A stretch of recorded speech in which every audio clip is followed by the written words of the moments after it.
এদেশের মানুষের ভাগ্য কিছু পরিবর্তন হয় আমাদের থেকে ভালো আর কেউ জানবে না যে আমাদের দেশকে আমরা এগিয়ে নিয়ে যাব। দেশ আমাদের, এদেশের মাটি মানুষকে আমরা চিনি, নদী নালা খাল বিল আমরা চিনি। এদেশের মানুষের ভাগ্য কিছু পরিবর্তন হয় আমাদের থেকে ভালো আর কেউ জানবে না, এটাই হচ্ছে বাস্তবতা।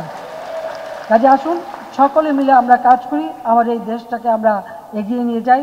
যে স্বপ্ন জাতির পিতা দেখেছিলেন, ক্ষুধা দারিদ্র্যমুক্ত উন্নত সমৃদ্ধ দেশ গড়া, আমরা সেইভাবে আমাদের দেশকে গড়তে চাই। কাজে সেই ক্ষেত্রে সকলকে এক হয়ে কাজ করার আমি আহ্বান জানাচ্ছি।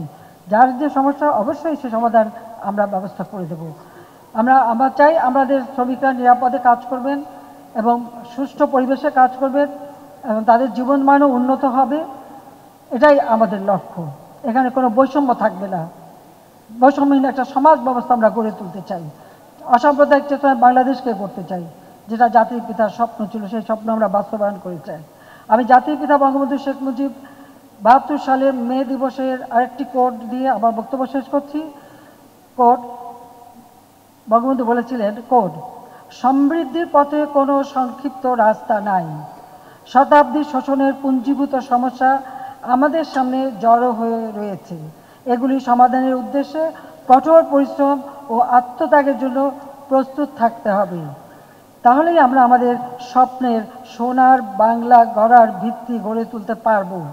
আমাদের ভবিষ্যৎ বংশধররা শান্তি ও সমৃদ্ধির মধ্যে সেখানে বসবাস করতে পারবে। খোদা আমাদের সহায় আছেন। আনকোড। আমি এটাই বলতে চাই যে আমাদের দেশকে আমরা এগিয়ে নিয়ে যাব। আজকে আমরা উন্নয়নশীল দেশের মর্যাদা পেয়েছি। 2026 সাল থেকে আমাদের যাত্রা শুরু হবে।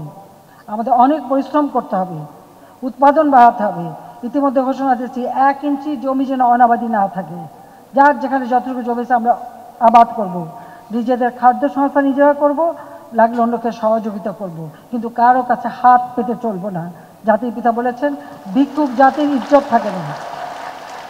জাতির পিতা বঙ্গবন্ধু শেখ মুজিব বলেছেন, ভিক্ষুক জাতির ইজ্জত থাকে না। আমরা বিশ্ব দরবারে আজকে যে সম্মান আমরা অর্জন করেছি, আজকে উন্নয়নের রোল মডেল হিসেবে বাংলাদেশ প্রতিষ্ঠা লাভ করেছে, আমরা সেই ধারা অব্যাহত রেখে বিশ্ব দরবারে মাথা উঁচু করে চলব, কারো কাছে হাত পেতে নয়। আমাদের শ্রম আর আমাদের মাটি মানুষ দিয়েই আমরা দেশকে এগিয়ে নিয়ে যাব। 1, 2, 3 ঢাকায় জমি জিতে নিন 100% ক্যাশব্যাক সহ 20 কোটি টাকার পুরস্কার।